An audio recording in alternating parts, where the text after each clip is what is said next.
Bonjour à tous et bienvenue dans la chaîne Drive Me Crazy in English.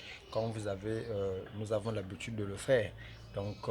Je vous invite à vous abonner massivement à la chaîne, liker afin de recevoir euh, nos vidéos sur les cours d'anglais. Et tel que nous sommes en train d'étudier, aujourd'hui nous continuerons à étudier les temps de la conjugaison en anglais, mais nous allons changer un autre sous-thème. Dernièrement, nous avons étudié le présent simple de l'indicatif en anglais. Et aujourd'hui, nous allons donc étudier le présent continu. Donc, nous allons à notre petit 2. Donc, nous allons le titrer, petit 2 ici, présent continu. Present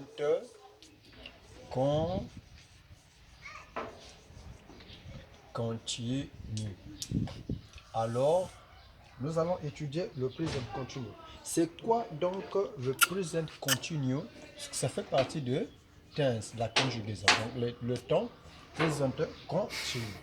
C'est un temps qui exprime une action qui se fait. Ici, on nous dit ce temps. Donc, quel temps? Le présent continu. On dit que ce temps se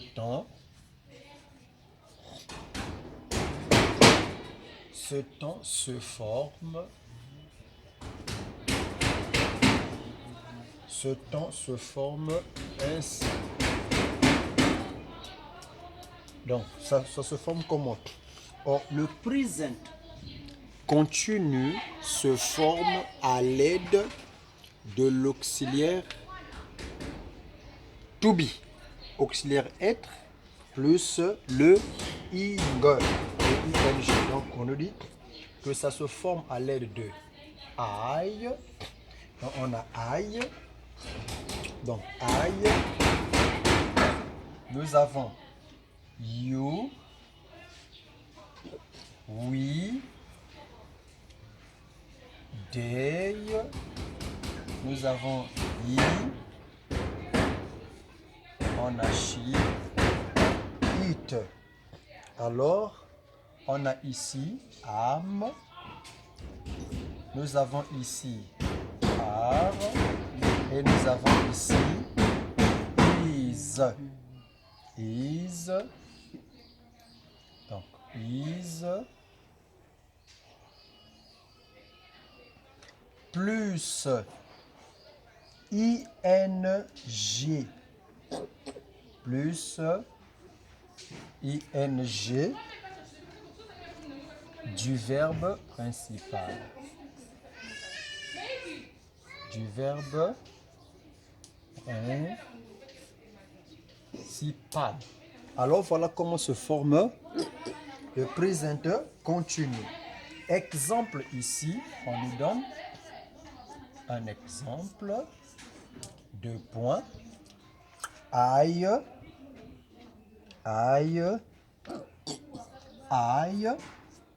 Je prends mon to be, je le conjugue. Donc j'aurai I am, je prends mon verbe qui est comme, j'ajoute le ing. I come to, I come to school. Donc je viens à l'école ou je suis en train de venir à l'école. Donc nous avons ici la structure.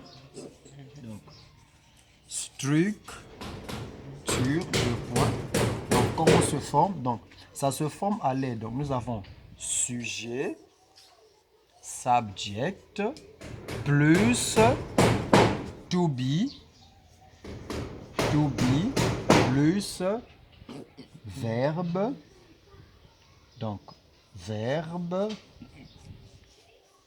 plus ing plus object.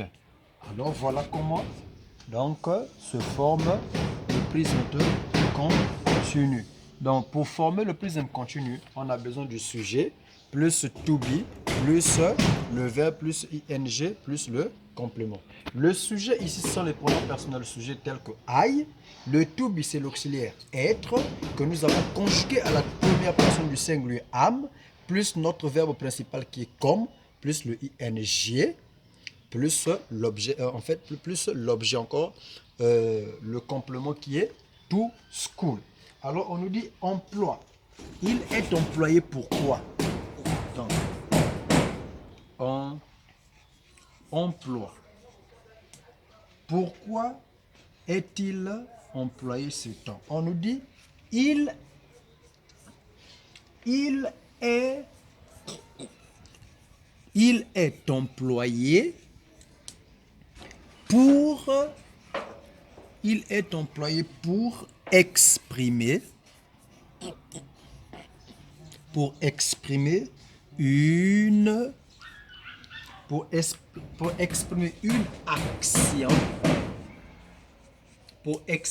une action qui est en train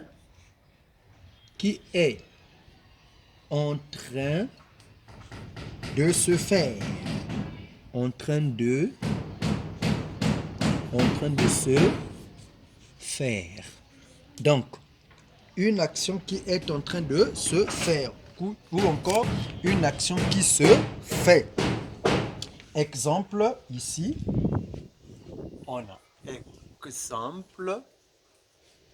exemple. Donc, I